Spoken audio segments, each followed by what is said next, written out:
A nossa quinta palestra é sobre a análise da capacidade e do nível de serviço em rodovias, estudos recentes e perspectivas futuras. Inteligência geográfica aplicada ao planejamento e gestão de infraestrutura de transportes. Para tratar deste tema, são dois palestrantes. Nós temos José Elivan Bessa Júnior e Rodrigo Afonso de Albuquerque Nóbrega. É uma palestra promovida pela UFMG. José Elivan Bessa Júnior é graduado em Engenharia Civil pela Universidade Federal do Ceará, mestre e doutor em Engenharia de Transportes pela Escola de Engenharia de São Carlos, da USP. Foi professor efetivo do Centro Federal de Educação Tecnológica de Minas Gerais, Cefet, do Departamento de Engenharia de Transportes, entre os anos 2014 e 2018. Atualmente é professor do Magistério Superior da Universidade Federal de Minas Gerais, lotado no Departamento de Engenharia de Transporte e Geotecnia. É bolsista de Produtividade em Pesquisa do CNPq desde 2019 e coordenador temático da área de transporte urbano e rodoviário da Associação Nacional de Pesquisa e Ensino em Transportes, desde 2021. Atua principalmente nos seguintes temas: simulação de tráfego, capacidade viária e nível de serviço, controle de tráfego urbano e cooperação e de transporte. Por sua vez, nosso segundo palestrante, o Rodrigo Afonso de Albuquerque Nóbrega, é graduado em Engenharia Cartográfica pela Unesp, em 1996. Mestre e doutor em Engenharia de Transportes, com ênfase em sensoriamento remoto e SIG, pela Escola Politécnica da USP, e pela Universidade do Mississippi. Sua linha de pesquisa e extensão está voltada ao desenvolvimento e aplicação de inteligência geográfica e planejamento de transportes. Possui 26 anos de experiência em geoprocessamento nos setores privado e acadêmico. No Brasil, atuou entre 1997 e 2008 na iniciativa privada como engenheiro de projetos, como coordenador operacional de linha de produção em mapeamento ostensivo e aerofotogrametria, também como consultor e professor de geotecnologias. Nos Estados Unidos, atuou entre 2008 e 2012 como pesquisador associado e como professor pesquisador, onde desenvolveu e compilou modelos de decisão por múltiplos critérios acoplados a sistema de informação geográfica, direcionados ao planejamento de transportes. É professor associado pelo Departamento de Cartografia do Instituto Geociências da Universidade Federal de Minas Gerais e coordena o Transportation Environment Modeling, laboratório que desenvolve suas pesquisas nos dois programas de pós-graduação em que atua, editor associado do Boletim de Geociências Geodésicas e revisor ativo de periódicos nacionais, como a Revista Transportes, Revista Brasileira de Cartografia e revistas geográficas e de periódicos internacionais. Convidamos agora os nossos dois palestrantes.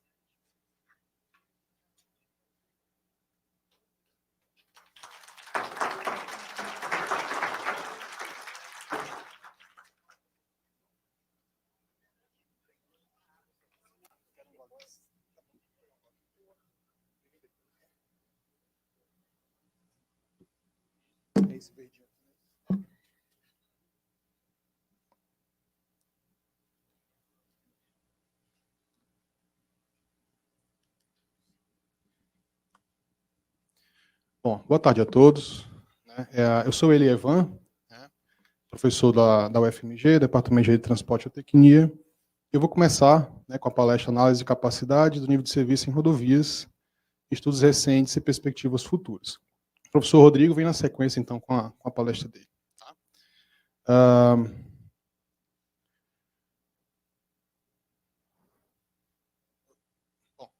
Não tem como a gente falar de capacidade de nível de serviço sem falar do nosso HCM. né? Quem é da área de engenharia de tráfego deve conhecer esse manual desde do princípio, né? O Rail Capacity Manual. Né? O HCM, né, ele teve a sua primeira versão publicada em 1950 e a última, sétima versão, publicada em 2022. Né? Essa imagem aí é lá da minha prateleira, lá no meu gabinete, no FMG. Né? Aqui a gente tem o manual de 1965. Nesse caso aqui, eu tenho impresso lá no meu gabinete o manual de 2016. E essa figura ilustra bem a evolução do manual. Né? Aqui nós temos um livrinho aqui, que deve ter alguma coisa assim como 100 páginas, um pouco mais do que isso. E agora a gente tem aqui 3 volumes. Né? Na verdade, são 4 volumes, 3 volumes aqui impressos, que deve ter mais de 1000 páginas. Né? Então, o manual ele vem evoluindo, pouco a pouco. Né? E hoje, né, ao contrário do que foi no início, que o foco era o projeto, hoje a gente tem como foco analisar a capacidade e nível de serviço de diversos elementos viários. Né? Dentre elas, as rodovias, que eu acho que é o nosso principal foco aqui hoje. Né? O foco também do manual é em métodos já multimodais. Né? Bom, capacidade, né, é um fluxo máximo que a rodovia consegue suportar. Né? Falando em rodovias especificamente. Né? Então, fluxo a unidade de fluxo é veículos por hora. Então, não é necessariamente quanto que a rodovia cabe de veículos, né? Mas sim o volume máximo que você consegue observar na rodovia. Aqui nós temos uma rodovia, em cima uma rodovia de pista simples, uma rodovia aqui duplicada. Né? E como é que a gente determina a capacidade? Né? Então tem algumas coisas que influenciam nessa capacidade. Né? Nós temos aqui algumas coisas ligadas ao comportamento do usuário, como é que o usuário se comporta atrás de veículos lentos, como é que ele muda de faixa, né, muitas coisas ligadas à própria operação da rodovia, né, como o caso da sinalização, né, mas também nós temos aqui elementos ligados aos veículos. Né. Então, se você tem aqui um veículo de desempenho ruim, um veículo de desempenho muito bom, um veículo pesado, por exemplo, a gente pode ter uma influência, né, na determinação dessa capacidade. E a mesma coisa acontece com o nível de serviço. Por isso que eu repeti aqui as fotografias. Né? A mesma lógica vale para isso. O nível de serviço, né, sendo bem simplório aí na definição, é a nota que você dá para a rodovia. Essa nota ela é baseada numa medida de desempenho. Essa medida de desempenho, ela também conhecida como medida de serviço, né, é uma medida de desempenho usada para calcular o nível de serviço. A velocidade, a fluxo, a densidade e assim por diante. Cada elemento viário tem a sua medida de serviço. Se você está mexendo com interseção semaforizada, por exemplo, é o atraso médio. Se você está mexendo com rodovia de pista simples, pode, por exemplo, entrar a velocidade. Né? E assim por diante. Né? Mas o nível de serviço ele é esse equilíbrio, né? Entre demanda e infraestrutura. Né? A gente tem uma tendência a tratar de nível de serviço falando somente de demanda. Né? Algumas pessoas já ouvi falar até de falar de demanda por dia, o que no primeiro momento nem faz muito sentido. Você precisa escolher qual é a sua hora de análise durante aquele ano para você determinar qual é o nível de serviço, ou seja, uma hora de análise frente a uma certa infraestrutura. Né? Então não se pode olhar só uma coisa ou outra, e sim as duas coisas ao mesmo tempo. Né? Tá? Bom, aí nós temos uma pergunta, né, que é uma fotografia do HCM 2000, né, de propósito colocada aí, porque o HCM 2000 foi muito estudado, sobretudo na época em que começaram as concessões rodoviárias. Né? Na época que começaram as concessões rodoviárias, o nível de serviço ele é algo que é utilizado para poder você determinar quais são as obras de melhoramento da rodovia. Como foi ali no final dos anos 90, né, começo dos anos 2000 que começaram as concessões, o HCM 2000 foi preconizado, né, nos contratos de concessão como o documento que seria utilizado para determinar o nível de serviço, e se o nível de serviço não estivesse bom, havia necessidade de fazer a obra de melhoramento. Então, como o HCM em diferentes versões, vê a aplicação dos métodos propostos em outros países. Lembrando que o HCM é um manual americano. Né? E aí, eu de propósito peguei aqui um recorte, né, do HCM de 2022. Né? Essa frase ela vem se repetindo em vários manuais. Né? Então, assim, o HCM ele provê, né, valores padrões para suas metodologias, e o analista tem que ter em mente que ele representa valores nacionais típicos dos Estados Unidos. Né? Portanto, tem condições típicas de onde os dados foram coletados. Né? Dados em um estado, uma região, uma comunidade. E o uso desses valores padrões locais, ele pode produzir, né, uma incerteza nessas informações se aplicado fora dos Estados Unidos. Portanto, esses métodos eles precisam ser, sempre que possível, claro, calibrados para as condições locais. Então, esse é o nosso principal ponto. Né? E essa iniciativa ela ocorre em outros países. Então, nós temos aqui um manual de capacidade viária alemão, a gente consegue encontrar um manual lá na África do Sul, em Singapura. Em alguns países a gente tem métodos próprios, né, produzidos com dados locais. Né? E o Brasil? Né? A gente não tem um manual próprio brasileiro, mas isso não quer dizer que a gente não tenha documentos, né, que tratem da operação, né, em nossas rodovias. Então, a gente tem aqui um documento que é muito utilizado em diversos estudos, né, o Manual de Estudos de Tráfego do DENIT, só para dar um exemplo. Né.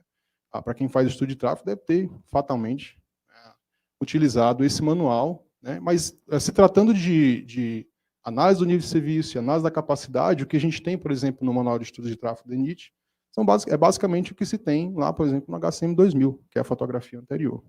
Né, quase que uma tradução direta. Né? E aí não tem como a gente... A palestra fala de estudos recentes, né? Mas eu resolvi ir um pouquinho mais longe nos estudos da Escola de Engenharia de São Carlos. Né? Eu vi o mapa na apresentação anterior de São Carlos, deu até uma certa saudade, porque eu fui aluno de lá durante 8 anos. Né? E quando eu cheguei lá em 2007, eu vi os estudos surgindo nessa temática de adaptar os métodos do HCM para condições locais. Né? E aí eu queria trazer para vocês alguns desses resultados dessa época que faz sentido com o que eu tenho feito atualmente. Né? Então, basicamente, para você desenvolver um método de estimativa do nível de serviço, você precisa de dados locais, que quase sempre não é suficiente para você bolar um método, mas que você pode usar para calibrar um simulador de tráfego. E aí sim, com o simulador calibrado, você consegue reproduzir diversas condições de geometria e de tráfego para que você possa ter medidas de desempenho e daí propor o método. Então essa basicamente é a estrutura, de maneira bem resumida, de como se bola um método para calcular nível de serviço e capacidade de rodovias. Né? E aí, a ideia é trazer aqui alguns artigos que foram publicados. Tá? Então aqui nós temos um artigo de minha autoria, de autoria do professor Sete, professor da USP de São Carlos, né, que durante muitos anos e até hoje, né, desenvolve esse tipo de trabalho. Ele foi meu orientador de mestrado, de doutorado. Né, e esse trabalho, inclusive, ele está até citado lá na última versão do HCM de 2022, né, na parte que envolve as rodovias de pista simples. Né. Então aqui a gente fez isso, a gente reproduziu dados de simulação e daí a gente consegue calibrar um modelo, nesse caso um modelo aqui entre fluxo e velocidade. Alguns desses modelos, né, eles compõem os métodos. No caso de rodovia de pista simples, a gente tem lá o modelo fluxo-velocidade até hoje, inclusive na versão de 2022.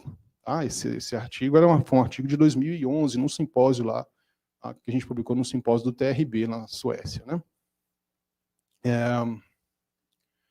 Um outro trabalho, e nesse caso um trabalho do André, que era aluno na época junto comigo, hoje é professor lá da USP também, que envolve fatores de equivalência. Né? Fator de equivalência basicamente qual o impacto de um caminhão se comparado com um automóvel. Né? Os métodos do HCM eles trazem tabelas de fatores de equivalência, baseado, por exemplo, em rampas, em comprimento de rampas específicas, em porcentagem de veículos pesados, e esses números aqui representam esse equivalente veicular. Essa tabela ela tem uma tabela padrão lá dentro do HCM, e no caso o André, junto com o professor Sete, ele dentro daquela metodologia que foi colocada anteriormente, né, naquela figura, ele propôs uma nova tabela de equivalência, né, baseada nos dados de rodovias paulistas. Né. nesse caso, rodovias de pista dupla. A gente não pode deixar de falar aqui da Cíntia Egami e da Márcia Lica, que foram duas teses de doutorado desenvolvidas nos anos 2000 ligada à pista simples, né? Então, esse trabalho aqui é um trabalho publicado na revista Transportes, em que a gente compilou os dados, né? A gente compilou a calibração feita pelas duas alunas, né? Para poder você estimar, né, os parâmetros locais do HCM 2000. Tá? E aí a gente tem, como resultado disso, né, uma tabela como essa, olha só. Então a gente observou, né, em alguns locais, em algumas rodovias paulistas, o nível de serviço local, o nível de serviço aqui baseado no HCM sem calibrar, e o nível de serviço adaptado, baseado no HCM adaptado. Veja que no caso aqui do HCM sem adaptação, a gente tem diferenças aí quase que sempre de um nível de serviço, o que pode ser algo... E veja só, o que é importante dizer que o HCM 2000, ele dava nível de serviço pior do que realmente era no campo. Então, isso quer dizer que em alguns casos, pode se fazer obras de melhoramento antes do tempo, o que é gasto de recurso na hora errada, né? Em 2012 a 2018, houve uma nova leva de trabalhos, ainda na USP de São Carlos, e aí algumas delas, quase que uma autopromoção minha aqui, algumas delas que são escritas por mim também, né? Então, aqui a gente tem um trabalho feito, inclusive, em parceria com a Universidade da Flórida, foi onde eu fiz parte do meu doutorado, né? Em que a gente estimou os modelos para estimar, que a gente avaliou os modelos para estimar a porcentagem de tempo viajando em pelotões, que é uma medida de desempenho que desde os anos da versão de 2000, eu diria até desde a versão de 85, vinha sendo usado como medida de serviço para rodovia de pista simples. E qual é o problema com essa medida? Que ela é muito difícil de ser obtida em campo. Por isso a importância da gente avaliar o que os modelos analíticos, os modelos que a gente observa na literatura, né, conseguiriam reproduzir, né, se comparado com os dados de campo, né? Então a gente avaliou aqui alguns trabalhos da literatura, né, e chegou à conclusão de que essa medida de serviço, que era a porcentagem de tempo viajando em pelotões, ela era ruim, muito dispersa, né? Aqui nós temos uma porcentagem de tempo viajando em pelotões obtida de um simulador calibrado, e aqui a partir dos modelos analíticos. Às vezes que a gente tem diferenças aqui, enquanto tem pontos aqui que dava quase 90% de porcentagem de tempo viajando em pelotões, né? O simulador que a gente calibrou, e isso era a nossa verdade, né? Essa era a nossa verdade, dava ali por volta de 25%, 30%. Uma diferença muito grande.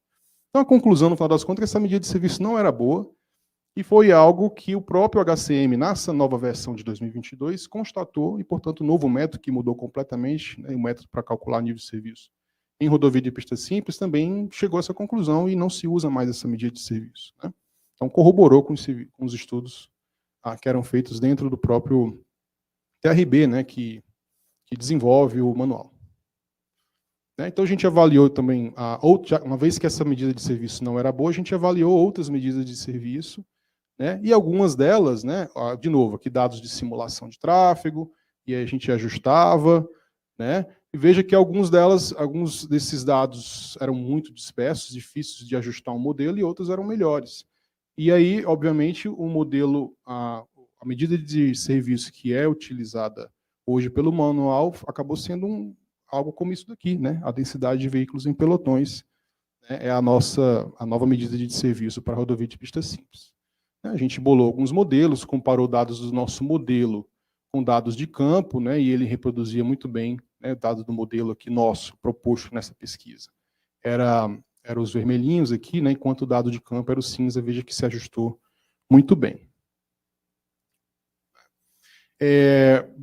Por meio dessa parceria com a Universidade da Flórida, a gente também, e dessa metodologia, né, que a gente desenvolveu, né, a gente também conseguiu fazer alguns estudos parecidos, nesse caso, em rodovias espanholas, né, aqui com a Ana, com o Carlos Lorca, com o professor Alfredo Garcia, o pessoal lá da Politécnica de Valência. A gente também contribuiu com a pesquisa deles, né, desenvolvendo modelos, né, e veja você que os modelos dele, que no caso aqui era o azulzinho, né, se aproximava dos dados de campo, que eram os azuis. Foram testados diversos modelos, e no caso o modelo proposto, calibrado por meio de simulação também, né, dados de simulação que a gente ajudou a calibrar, acabou também fornecendo dados satisfatórios, né? E aí chega no trabalho que eu tenho desenvolvido desde 2018 como professor do UFMG, né? Então, eu atuo com alunos de graduação, atuo com alunos de pós-graduação, e a gente tem alguns resultados, né? Temos um trabalho aqui na revista de Transportes, em 2021, é um trabalho que foi feito, inclusive, com a parceria lá com a concessionária Via 040, né? Por meio de um projeto com recursos de desenvolvimento tecnológico, o RDT, né? A gente desenvolveu esse trabalho aqui, que era avaliação do efeito de faixas adicionais de subida em segmentos de rodovias de pista simples. Então, a gente avaliou o que as faixas adicionais, como é que elas impactavam, né, no sistema de rodovias de pista simples, né, baseado na medida de serviço que o HCM agora preconiza, né? Então, a gente desenvolveu alguns modelos, né? Modelo aqui com ou sem faixa adicional, né? Veja, aqui é um modelo em que nós temos o fluxo unidirecional versus a densidade de veículos em pelotões, tá? E, volta um pouquinho, a gente chega nessa figura. O que essa figura nos diz? Que se a gente usar o modelo que a gente propôs nesse trabalho e comparar com os dados de campo, nós temos esse resultado. Veja que os dados são próximos. Certo? Se a gente comparar os dados de campo, esses dados aqui em cinza são os mesmos nas duas figuras, tá?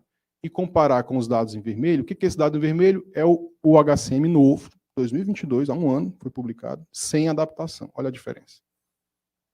Isso pode indicar uma diferença grande no nível de serviço também.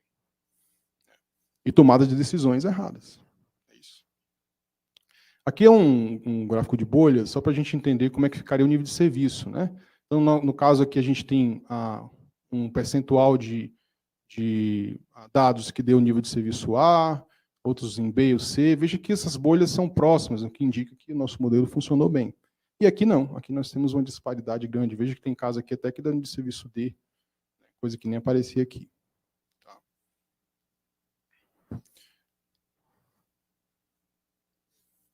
Publicamos um trabalho similar, nesse caso avaliando zona de ultrapassagem proibida, também com a mesma equipe, e o resultado também foi bem parecido. Tá?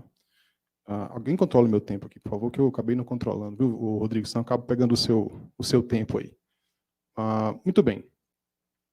Temos outros trabalhos, né, também recentes, esse aqui também de 2021, com Rafael Quintão, aluno de mestrado, né, que foi um método que a gente usou para determinar a capacidade e medida de desempenho em zonas de obras de rodovia de pista simples, que é algo que, inclusive, o HCM nem trata direito. Né? Para pista simples, salvo engano meu, acho que nem sequer trata. Né? Então, a gente tem aqui, né, a gente usou, usando um modelo aqui de filas, bem simples até, né, em que a gente tem aqui uma curva de chegadas e uma curva de partidas, né, e uma série de avaliações analíticas e matemáticas, a gente chegou, por exemplo, em modelo para determinar qual o ciclo ótimo que a gente teria numa zona de obra de rodovias em rodovia de pista simples, né? O famoso pare-siga, né? O famoso pare-siga. Né? Qual seria o comprimento máximo, né, obtido sob determinadas circunstâncias? Cada variável dessa aqui, por exemplo, aqui é volume, né? Aqui é velocidade nos dois sentidos e assim por diante. Né? E aqui o atraso médio. Né? Então, aqui basicamente são três das principais medidas de desempenho que a gente propôs no trabalho. Né? E essas medidas de desempenho elas foram comparadas, né, com dados de obtidos a partir de um simulador calibrado. Então, a gente usou um simulador, que no caso foi o AMSUN Next, para poder, né, bolar como funciona, né, um pare-siga. Nesse caso, a gente simulou o pare-siga, né, o carinha lá com a placa, como se fosse um semáforo, né, atuado. Então, ele ficava, hora fechava o fluxo aqui nessa faixa, hora abria. Né? Então, trocando aqui em miúdos, a gente chegou, então, a comparar, né, o atraso, por exemplo, aqui, o atraso médio do nosso modelo proposto versus o atraso médio obtido por microsimulação, e os resultados foram muito próximos. Tá? Muito bem. E aí, veja só, apesar do HCM 2022 ter sido publicado somente há um ano, já existia um relatório com basicamente a mesma metodologia, né, que ia ser proposta alguns anos depois, tipo assim, uns 2 anos antes já existia basicamente esse relatório publicado, e a gente já sabia como é que ia ser esse método. Então, isso nos deu a possibilidade da gente se antecipar e já tentar adaptar o método para as condições brasileiras, né? E a gente fez isso, só que a gente começou com rodovias sem faixas adicionais e já tem até um estudo com faixas adicionais, mas que a gente não publicou ainda, né, com um aluno de mestrado aqui, o Juliângelo, tá?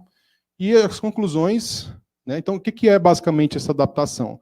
Vários parâmetros dos modelos de tráfego que tem dentro do método, a gente adaptou. Então, aqui são, só para ilustrar, né, esses coeficientes que a gente adaptou, né? Então, se você olhar lá os coeficientes no manual de 2022, são números diferentes do que está aqui. Esse aqui já são os valores calibrados. De novo, a gente tem aquela figura, né? Modelo sem adaptação e o modelo com adaptação. Tá? E aquele gráfico de bolhas também que indica a mesma coisa. Muito bem.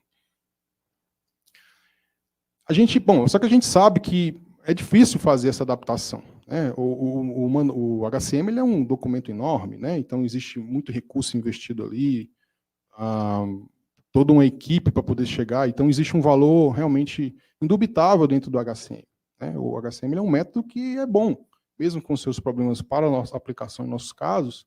É um método interessante e veja só, como a gente não tem um método brasileiro consolidado, né, fica difícil na gerência do dia a dia das rodovias dizer, olha, usa o método adaptado. Eu reconheço isso, né? Então, há muitos casos em que se usa mesmo o HCM sem adaptação. Então, a gente fez o que nesse trabalho aqui, que ainda não foi publicado, né? A gente pegou uma rodovia aqui do Mato Grosso, né? E a gente aplicou o novo HCM e o HCM anterior para ver as diferenças na obtenção do nível de serviço com as diferenças com o método de 2016, ou seja, da sexta versão do HCM, e com o novo método. E a gente viu diferenças de até 2 graus no nível de serviço para melhor. Ou seja, se tinha algum lugar que a gente usava o HCM 6 hoje, que estava dando nível de serviço D, é simples resolver, basta usar o novo método que vai dar B. É a mesma rodovia, não mudou nada, só mudou o método. Então isso gera um grau de incerteza grande, né? Então precisa se estudar melhor para ver por que isso aconteceu, não é isso? E pode ser que no método adaptado, em vez de ser B, passa a ser A. Né? Muito bem. Né? Fizemos também alguns trabalhos que envolvem, sim, calcular o nível de serviço, mas para elementos que o HCM não prevê, como é o caso dessa rotatória, que é muito comum aqui no Brasil, que é uma rotatória alongada, não vazada. Então, a gente já tem um método pronto para isso também, para calcular o nível de serviço nesses locais. E, de novo, a gente usa a mesma lógica. A gente compara, por exemplo, essa medida de desempenho aqui, que é o Extra Travel Time, acho que é isso, né? Que é o tempo de viagem extra que você tem ao percorrer essa rotatória. Né? Então, essa medida de desempenho a gente tem aqui com o nosso método proposto. Isso foi numa dissertação de mestrado do Davi Bretas, né? E a gente comparou com dados de campo, e, de novo, a gente tem um bom resultado. Perspectivas futuras, muito rapidamente, estou acabando já. Né? A gente acha que dá para estudar outras coisas, como, por exemplo, rodovias 2+1. Rodovias 2+1 é muito comum na Europa, muito comum na Ásia. Né? É uma rodovia que mantém uma mesma plataforma, a mesma seção, e ela vai mudando. Né? Ora você tem 2 faixas de um lado, ora você tem 2 faixas de outro. Não é muito comum nos Estados Unidos, lá, se não me engano, lá se chama rodovia do tipo Super 2, tem um outro nome, mas acho que é a mesma coisa. E aqui a gente tem pouquíssimo, então eu tenho uma curiosidade, né? Eu e os meus alunos, saber como é que funcionaria isso aqui no Brasil. Então a gente tem planos de estudar isso nos próximos anos. Né? Tem um aluno de mestrado que começou esse ano, que a gente está com um plano de estudar isso, e é óbvio que para funcionar precisa de parcerias de quem gerencia as rodovias para a gente ver se isso funciona, porque a gente não consegue achar um lugar fácil onde a gente consiga verificar a operação desse tipo de rodovia. Nós também temos uma linha de pesquisa começando, né, que envolve a confiabilidade do tempo de viagem, tanto em rodovias como em vias urbanas. A lógica que não é pegar mais medidas de desempenho médias, em si uma distribuição das medidas de desempenho, como é o caso aqui, nesse caso, do tempo de viagem. Temos esse trabalho, alguns em andamento já. Motocicletas, a gente tem aí casos em que a corrente de tráfego em vias urbanas pode chegar a 15%, 20% de participação de motos. né? E que é algo que não se vê, por exemplo, muito nos Estados Unidos, e eu acho que é por isso que não tem, que a motocicleta não é muito abordada lá no HCM. Mas no nosso caso, não. Então, nós temos uma pergunta de pesquisa que é qual o impacto das motocicletas no sistema viário urbano, incluindo aí um caso que a gente quer estudar, que são as rodovias mais urbanizadas, tá? No mais é isso. Agradeço a atenção de todos. No final aí, se alguém tiver alguma dúvida, estou à disposição de vocês. Tá bom? Muito obrigado.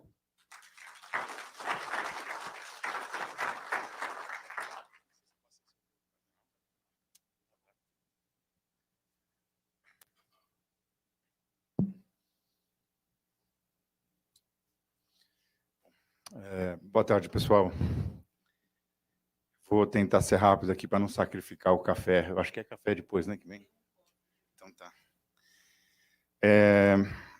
Bom, a minha fala aqui acho que complementa a fala do professor Elievan e vai ter uma aderência muito grande com a apresentação do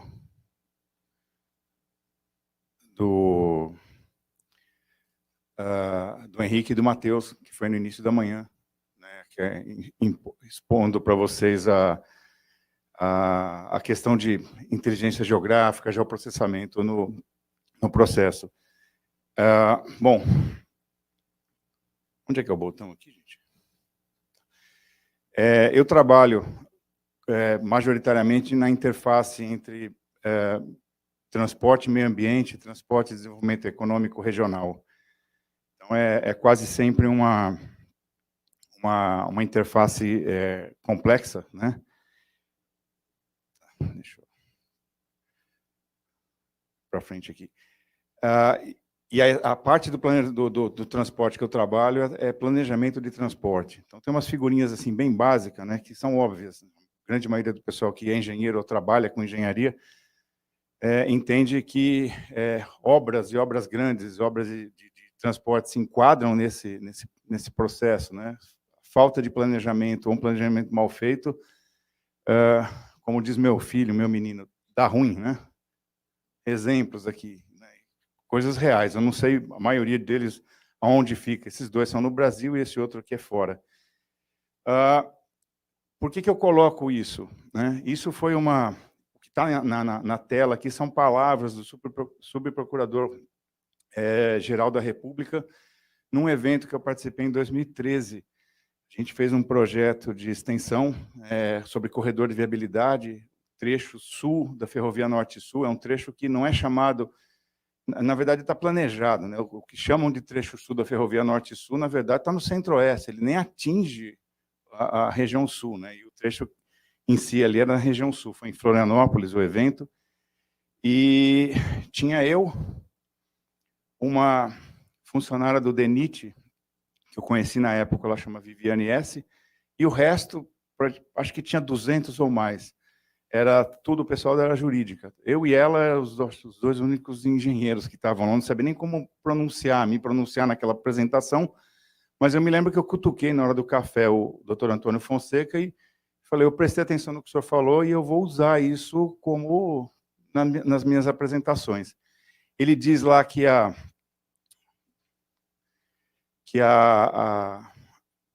atuação do Ministério Público tinha sido basicamente limitada a remediar problema jurídico. Vulgo o adietamento de projeto, o orçamento que não bate, aquela coisa toda, porque são planejamentos complexos, né? A parte de planejamento de transporte. Pronto. O que eu tenho para falar aqui, na verdade, se resume em dois tipos dois padrões aí de inteligência geográfica. Um voltado a greenfield e outro brownfield. É um termo técnico, é o jargão que se usa. Proposição de novas infraestruturas, não é exatamente, acho que o foco principal hoje, né, do DR em Minas, mas isso ainda acontece bastante no Brasil. E brownfield seria o gerenciamento e reabilitação, né, da infraestrutura já existente. Exemplos, né, disso. Eu vou de alguma forma passar muito rápido aqui. Eu vou trazer alguns exemplos mais clássicos aqui de projetos greenfield e depois eu vou para frente com projetos brownfield. Aí a ideia desses projetos Greenfield, né, surgiu como, pelo menos a minha atuação nisso aí, surgiu ainda em 2007 e 2008. Eu trabalhei na universidade... Eu trabalhei na universidade no Mississippi, e eles tinham um consórcio com o DOT federal e o Federal Highway Administration. Basicamente, estava numa época lá onde essas instituições injetavam dinheiro na universidade para se promover pesquisa, porque não os DOTs, assim como os DRs e outros órgãos, DENIT no Brasil, eles acabam não fazendo pesquisa, mas eles utilizam da pesquisa. Recentemente teve um projeto nosso com a ANAC, que foi a mesma coisa. A ANAC é cobrada internacionalmente por fazer pesquisa em segurança aérea. O Brasil é signatário, mas a ANAC não faz pesquisa, né? Não está nas atribuições dela. Então, vem fazer parceria com a universidade. E a nossa resposta, a gente está sempre aberto a isso. A nossa função é essa. A premissa ali era que precisava se modernizar o processo de planejamento de transporte. E o vulgo trocar o pneu com o carro andando. Eles não podiam parar as obras dele para fazer pesquisa. A gente tinha que desenvolver alguma coisa que, no mínimo, funcionasse com um certo nível de aceitação, de aprovação, e isso dentro de uma margem de segurança, né, para que, em breve, eles pudessem fazer essa substituição do processo. O que demanda isso? Isso em todas as áreas. Eles chamam de complexificação. É um termo esquisito, mas esse é o nome que eles chamam. Complexificação das políticas de transporte. Não se faz hoje, não avança 1 quilômetro de projeto em malha viária ou ferroviária, como acontecia na metade do século passado. É muito mais complexo, tem muito mais atores participando do jogo. Entra a parte ambiental, a questão de segurança mudou, a parte de justiça social, tem uma série de coisas que não eram tradicionais e hoje passaram, são demandas reais nos projetos de planejamento de transporte. Então, um fluxo, basicamente, que a gente usa, independente se projeto Greenfield, né, projeto novo ou projeto de reabilitação, usando dados geográficos, né? A gente tem quase sempre uma etapa pesada de pré-processamento, filtragem dos dados, entendimento, modelo, né, o que a gente pretende fazer com esses dados, né? A gente trabalha com os dados, cria os modelos e depois entra nas análises, nas validações do modelo. Quase sempre a gente usa uma solução, acaba adotando uma solução que não agrada a todos. Então, entra num processo aí de análise multicritério. Isso é o jargão técnico que a gente usa. A ideia é que vários grupos, vários atores atuem, participem, né? Mas raramente vai ter uma solução que é ideal para todo mundo, né? Mas o ideal é que todo mundo se veja participando dela. Estrutura básica, isso é quando a gente tem um projeto, a análise básica em geoprocessamento, tá? Vai ser um pouquinho talvez uns 5 minutos aqui, uma aula de geoprocessamento.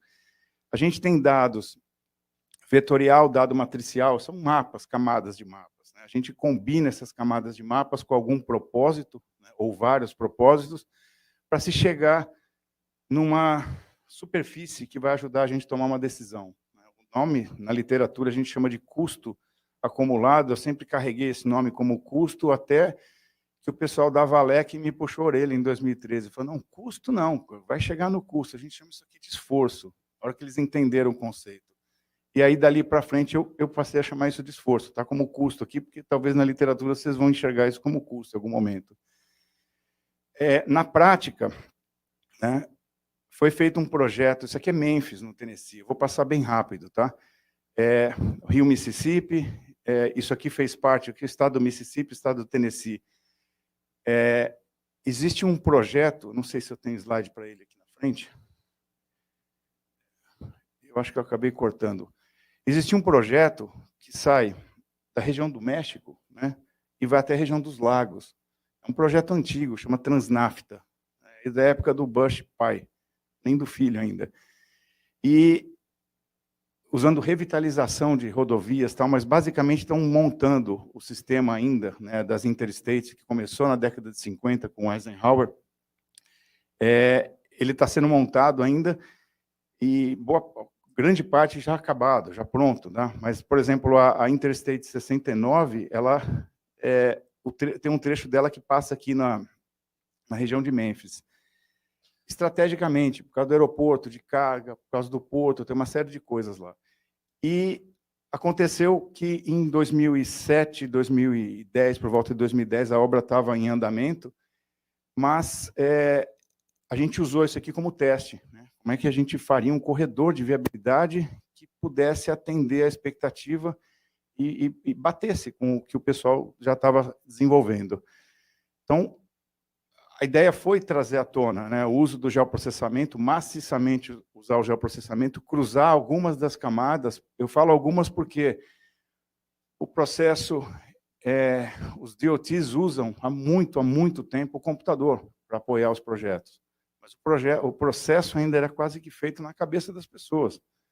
A quantidade de dados é muito maior do que era no passado, né? A mesa de desenho foi substituída basicamente por MicroStation, que é o CAD que os DOTs trabalham desde a década de 80, basicamente.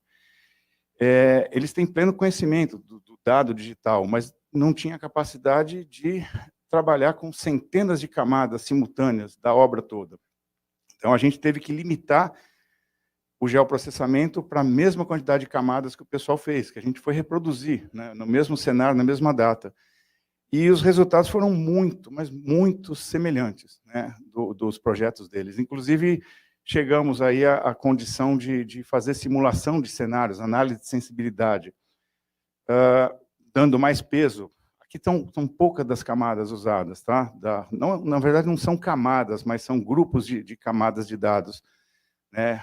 Da parte topográfica, recursos hídricos, áreas alagadas, que ali pesa muito aqui, e a parte distância de área urbana. Lembrando que isso aqui seria um anel viário, tá?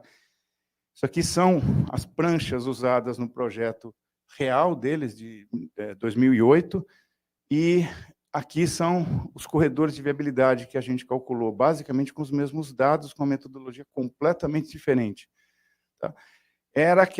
Bom, chegamos aí com 93% de similaridade dentro da faixa de 300 pés e 1.000 pés, né, que eram as faixas de análise que a gente... Inclusive, o modelo foi capaz, né, de captar o corredor depois, né, dos ajustes, eles chamam lá de ajustes horizontais, né? Por exemplo, aqui era uma escola que fazia parte, não estava no mapa, mas ela fazia parte do plano diretor da cidade. E a gente entrou com o plano diretor como se fosse uma camada ativa de mapa, né? Então a gente consegue ter esses detalhes. O projeto, infelizmente, ele não foi para frente lá. Como era um pacote para ser incorporado pelo Departamento de Transportes,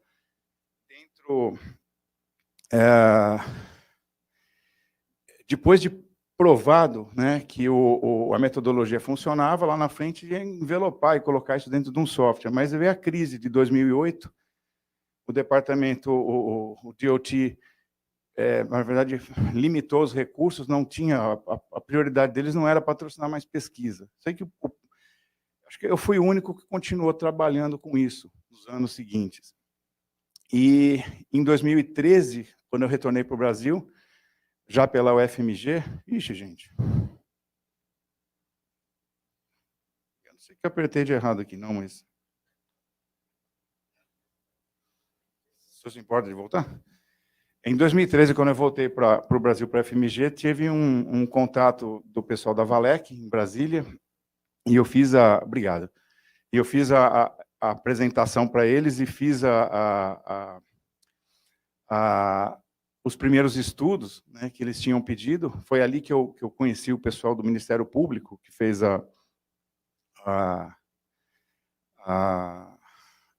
peguei aquela fala, né, do superprocurador. E o projeto aqui foi aplicado à ferrovia, mas foi muito mais pesado, né, do que o protótipo que a gente fez nos Estados Unidos, porque aqui É um projeto ferroviário e não era projeto de 40, 45 milhas. Aqui era basicamente 1.300 quilômetros. E com falta de dados geográficos comparado com o que tinha posterior. E dali para frente foram outros projetos que a gente foi desenvolvendo. Agora não está indo aqui. Foram outros projetos que a gente foi desenvolvendo. O Tribunal de Contas da União ficou sabendo daquilo, entrou em contato, e isso aqui é um pedaço da Ferrovia Norte e Sul no trecho norte, mas aí já com a nossa expectativa era melhorar o modelo, né? Então, a ideia foi a mesma, mas a capacidade do modelo foi ao ponto de gerar o resultado em 30 dias. A gente evoluiu, né?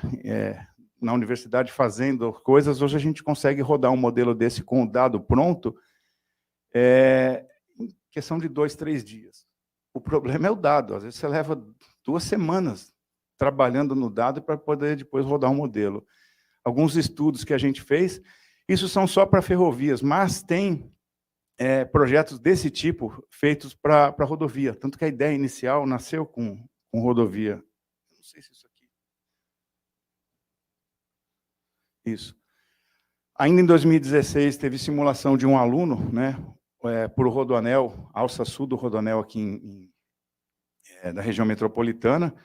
Isso, assim, em 2016, tem bastante tempo atrás. Ele fez alguns cenários, né, Repare, gente, eu quero deixar frisado aqui que esse corredor, ele não mostra o desenho geométrico da pista. Não é pretensão em nenhum momento aqui avançar com o desenho geométrico. A pretensão aqui é mostrar o corredor de viabilidade, né? Talvez, em outras palavras, dentro dessa faixa rosa e branca aqui, a engenharia vai dominar. E a engenharia tem muito mais liberdade justificativa legal, ambiental, para escolher o traçado. A gente nem tem dados para trabalhar com desenho geométrico de pista aqui. E se tivesse, não tem competência. Isso aqui é engenharia rodoviária, civil, de estrada, desenho geométrico. Tá? Então, são projetos nessa linha que... Ixi, não está funcionando de novo aqui. Pronto. Esse aqui é o desvio de Goiânia, né, da 153, feito a pedido do TCU. Ops, agora foi de vão. Você se importa de passar? Deve estar com falha. Isso, mais um, por favor. Mais um. Para frente. Isso. E esse aqui foi um dos últimos que foi feito no começo de 2019 para PPI, né, Programa de Parcerias e Investimento da Secretaria da Presidência da República. Foi um projeto de retomada, né, de preenchimento de algumas lacunas que ainda tinha, um da BR-242, outro da 080, e que, bom, particularmente eu não me senti bem em estar estudando isso aqui, mas a gente dá resposta para as coisas, da demanda na universidade.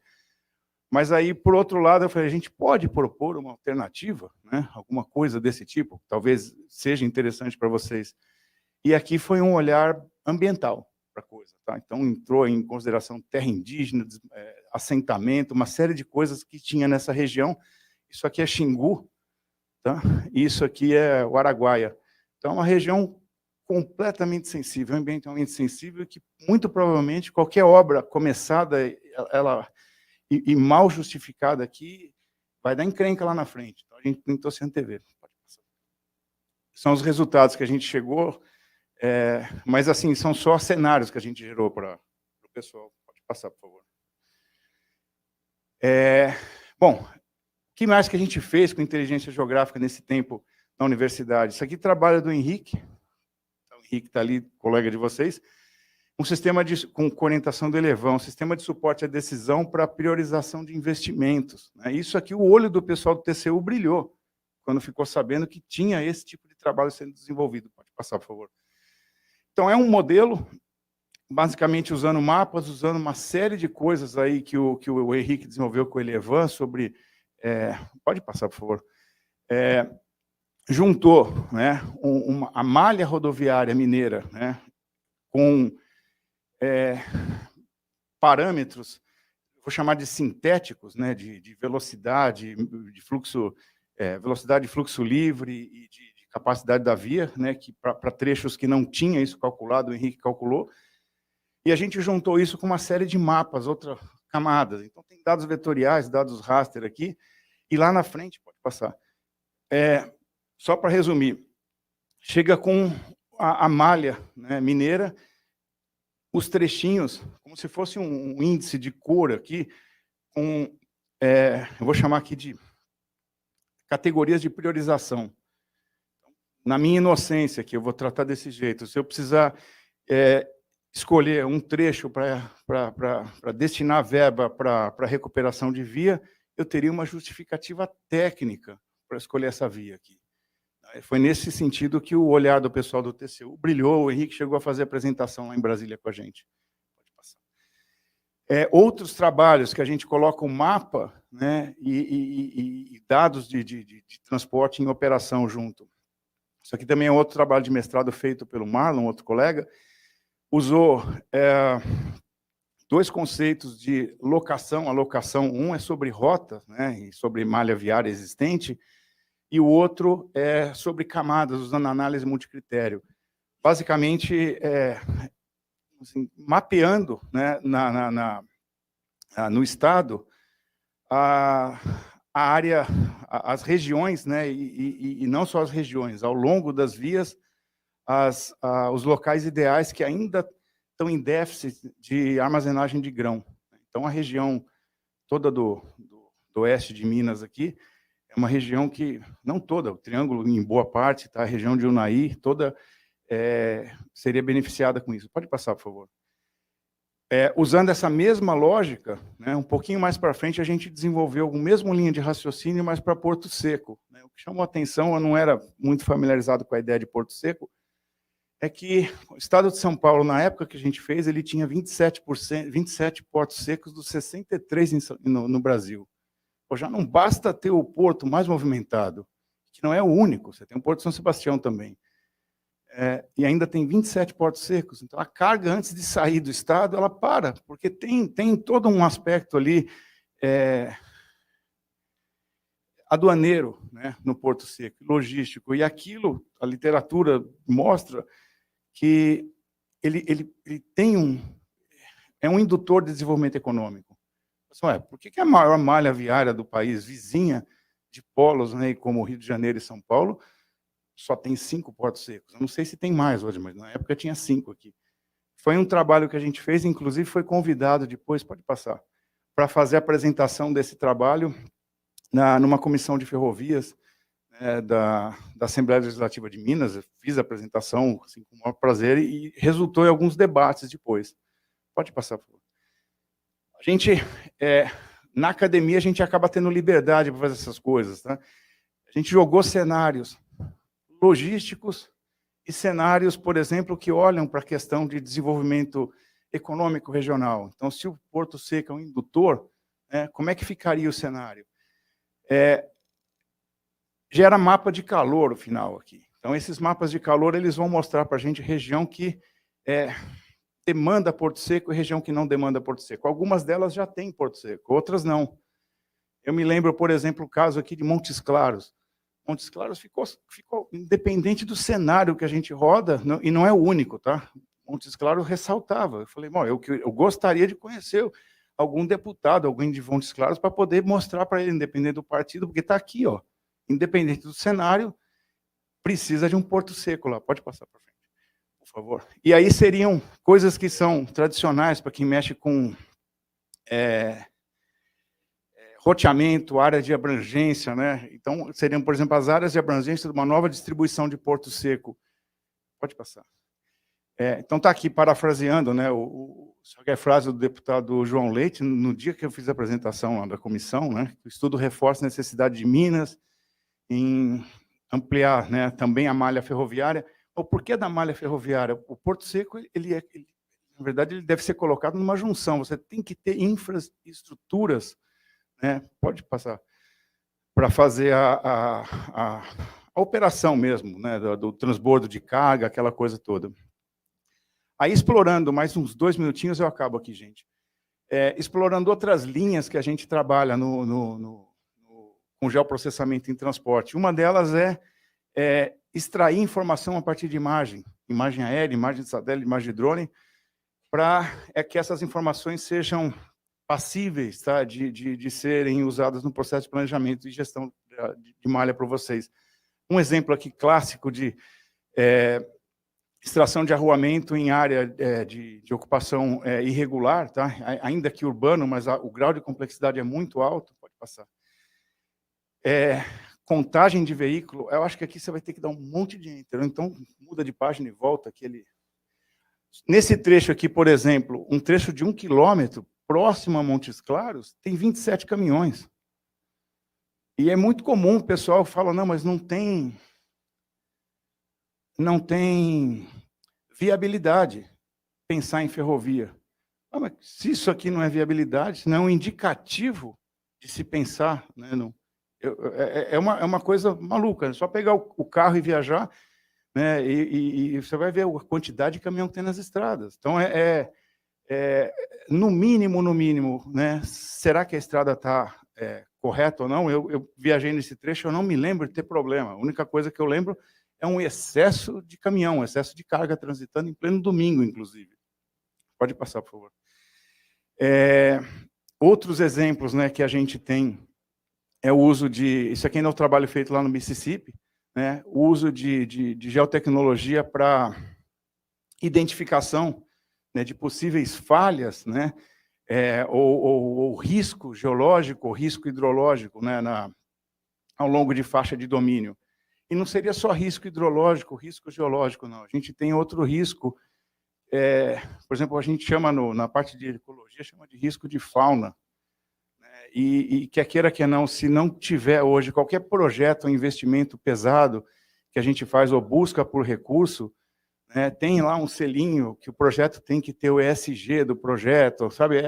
Talvez a bola da vez hoje para você ficar dentro do rol, né, para se pleitear recurso entrar com a questão ambiental, seja em poluente, seja em fauna impactada, passagem de fauna. Então, tem uma série de coisas que o monitoramento da faixa de domínio pode, né, ajudar muito na gestão. Tá? Não só indo além, né, do geológico, do risco geológico, risco hidrológico, esse risco de fauna, e principalmente próximo à área urbana, o risco de ocupação, né, em faixa de domínio. Alguns exemplos aí. Então, a gente usa esse sensoramento remoto para se fazer esse tipo de levantamento. Isso é uma coisa que a gente tem, pode passar, que a gente tem buscado. Tá? E trabalhos aí recentes, né, usando uma abrangência maior, tá? Mas isso vale também, acho que para qualquer análise regional que for ser feita, né? Por exemplo, o que a gente tem aqui, em cima e embaixo, é o mapa de custo de transporte. Parece um mapa topográfico, mas não tem morro ali naquela região, daquele jeito. A altitude é substituída pelo custo do transporte, no caso aqui de soja. Quanto custa para levar a soja, por exemplo, até o porto de exportação? Então, esse tipo de mapa, a gente tem isso, ou é possível de ser feito para Minas Gerais, por estado, como é que a carga se desloca, quanto custa para deslocar essa carga. E derivado dessas análises, né, a gente consegue, por exemplo, prover, se uma infraestrutura for instalada, no caso, pega aqui a Ferrogrão, né, ela vai quebrar o custo do transporte ali. E não só quebrando o custo de transporte, existe uma outra hegemonia, né, territorial, a gente chama ali de área de abrangência dos portos. Então, esse trabalho aqui foi publicado e talvez ele vá cutucar uma ferida que eu não sei a consequência dessa ferida, esse cutucão até hoje. Esse em amarelo aqui é a área de influência do Porto de Santos. Quando a gente faz essa simulação, o Porto de Santos perde a área de influência. Eu não consigo imaginar hoje, a gente pode tentar calcular, estimar o valor dessa perda, né? Mas o valor dessa mordida aqui, essa nova, a gente chama de macrobacia logística, essa macrobacia logística pegando carga aqui de baixo, né, isso aqui vai tirar poder. e parte da hegemonia do Porto de Santos, né? Então, as coisas são complexas, né? E às vezes a gente precisa do mapa para representar isso. Pode passar. E análises futuras. Por exemplo, a EPL lançou recentemente simulações, né, de carga sobre a malha viária atual, né, chama ela de atual 2017, e projeções da malha viária até 2035, a conclusão de algumas obras que estão em planejamento e estão sendo desenvolvidas. Bom, o que a gente fez? A gente puxou, a gente conhece a realidade hoje, coloca a malha na realidade hoje e coloca a malha futura. E a gente começa a estimar, olha, se essa obra realmente for feita, baseado na carga e no padrão de cobertura, uso do solo que a gente tem hoje, qual que é o efeito disso lá na frente? Então a gente começa a jogar com mapas preditivos. Pode passar, por favor. Um exemplo de trabalho feito com mapa preditivo foi uma simulação feita. A Ferrovia Norte e Sul, em boa parte, está construída e estava operando já nessa época. A Transnordestina e a Ferrovia da Integração, não. Estavam no papel, na FIOL. Vamos simular, já que está na academia, a gente pode. O nosso dever é simular e pensar um pouquinho fora da caixinha. Muitas vezes não dá certo, tá? Mas é bom explicar o que não deu certo. E aqui a gente fez simulações. Essa região aqui está pipocando, né? Na verdade, já pipocou expansão agrícola. E olha que nem tem as outras duas ferrovias atuando, né? A Transnordestina provavelmente não vai levar carga agrícola. A de baixo, sim. E a gente fez a simulação com e sem essa ferrovia. Como é que isso aí ficaria para os cenários? Acho que o próximo slide vai mostrar. Como é que isso ficaria num cenário até 2040? Né? E acho que deve aparecer na próxima aqui. Está difícil de ver, né? A imagem não mostra muito, mas a gente, basicamente, com retratos, né, de padrão. Dá um exemplo aqui. Censo do IBGE 2010, censo do IBGE 2022, 2023, que deve estar saindo. A gente consegue, com 2 retratos, mapa, padrão de cobertura do solo em 2 retratos diferentes, a gente consegue calibrar modelos baseado em cadeia de Markov, alguma coisa desse tipo, e criar mapas futuros. Quanto mais longe a gente vai no futuro, maior é o risco, né, desse mapa estar errado. Aumenta o erro dele. E quanto mais recente a gente vai no futuro, 1, 2, 3, 10 anos, ele fica mais... a probabilidade é mais correta.